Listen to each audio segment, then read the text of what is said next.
Nasa katinuan ka. Pero sa ginagawa mo, daig mo pa yung taong may sayad. Huwag kang magbingi-bingihan. Huwag kang magbulag-bulagan.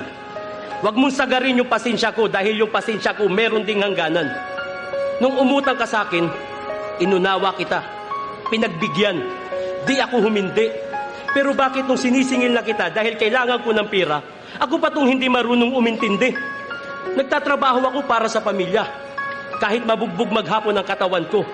Kumakayod ako ng marangal at hindi ako nagtatrabaho para sa katamaran mo.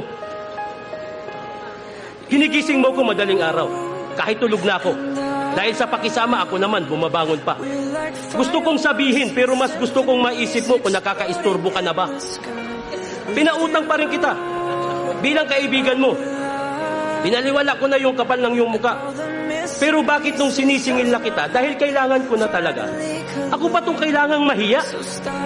Wala namang problema sa pera eh. Kaya ko yung kitain. Ang hindi ko matanggap,